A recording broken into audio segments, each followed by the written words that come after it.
Part 1 में आप लोगों ने देखा हम ले गए थे परी को उसकी नई फैमिली से मिलवाने और जहाँ पे जाके उसने बहुत इजीली सबके साथ घुल मिल गई थी और अपनी नई छोटी सिस्टर को भी उसने बहुत प्यार से अडॉप्ट कर लिया था। लेकिन वो कहते हैं ना, जिनकी नसीब ही खराब होती है उनके लिए कितना भी आप कोशिश कर लो, उनकी नसीब में खुशी ज़्यादा देर तक टिकती नहीं है। और ऊपर से परी ठहरी देसी पप्पी, जो कि बचपन में तो बहुत सारे लोग क्यूट होने की वजह से अडॉप्ट कर लेते हैं, लेकिन जब जब वो बड़े होते हैं और उनके पास अगर कोई ब्रीड डॉग आ जाता है ना, तो एक कंपैरिजन स्टार्ट ही हो जाता है। परी के साथ भी कुछ ऐसा ही हुआ। परी जब 1 महीने की थी तब से इन लोगों ने हमें डीएम करना स्टार्ट किया था कि दीदी आप लोग परी को लेकर कब आओगे, लेकिन हमें ऐसा था परी जब तक 2 महीने की नहीं हो जाती है तब तक हम उसको नहीं देने वाले थे, क्योंकि वो अभी ब्रेस्ट फीडिंग में थी। तो आज जब फाइनली परी 2 महीने 5 दिन की हो गई है तो हमने सोचा आज परी को जाके हम देकर आएंगे। पहले पहले तो सब कुछ ठीक ही था और उन लोगों का बिहेवियर देख के भी हमें ऐसा ही लगा था कि वो लोग परी को बहुत प्यार से रखेंगे।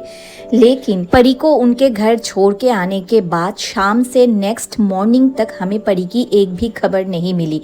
उसके बाद तो हम सभी बहुत ज़्यादा परेशान हो गए। हमने कम से कम 20 से 25 बार उनसे कांटेक्ट करने की कोशिश की कि हमें थोड़ा सा बता दो कि परी कैसा है कैसा नहीं है, आप लोग फ़ोन रिसीव नहीं कर रहे हो, मैसेज को सीन नहीं कर रहे हो, तो क्या सीन है। तो उसके बाद उन लोगों ने वॉइस मैसेज किया कि दीदी हम परी को रख नहीं सकते हैं, आप आके उनको लेकर जाओ। फिर सुबह 6 बजे नेक्स्ट डे हम तीनों फिर से चले गए थे परी को लेने। मन में बहुत सारे सवाल थे और उसके साथ साथ दुख भी बहुत ज़्यादा हो रहा था कि हमें लगा था परी को फाइनली एक लविंग फैमिली मिल गई है, लेकिन ये खुशी भी उसके नसीब में ज़्यादा देर तक नहीं टिक पाई। फिर क्या, हम परी को लेकर घर वापस आ गए और हमने सोचा आज के बाद हम परी को किसी को भी एडॉप्शन के लिए नहीं देंगे।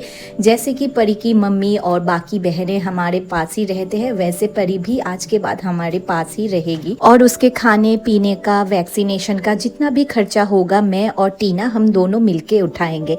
और घर आने के बाद देखो अपनी मम्मी को देखकर और पुलू अपने बच्ची को देख के और टुनटुनी मुनमुनी अपनी छोटी सी प्यारी सी बहन को देख के कितना ज़्यादा खुश हो गई थी। ये देखकर तो मुझे सच में ही लगा था कि आज के बाद मैं परी को कभी भी हमारे यहाँ से किसी को भी लेकर नहीं जाने दूंगी और ना ही हम खुद परी को एडॉप्शन के लिए देंगे। तो यही थी हमारी परी की कहानी और मुझे लगता है आजकल के दिन में हर एक देसी डॉग की ऐसी ही कहानी होती है, क्योंकि आजकल के लोग प्यार कम शो ऑफ और ब्रीड को ज़्यादा चूज करते हैं।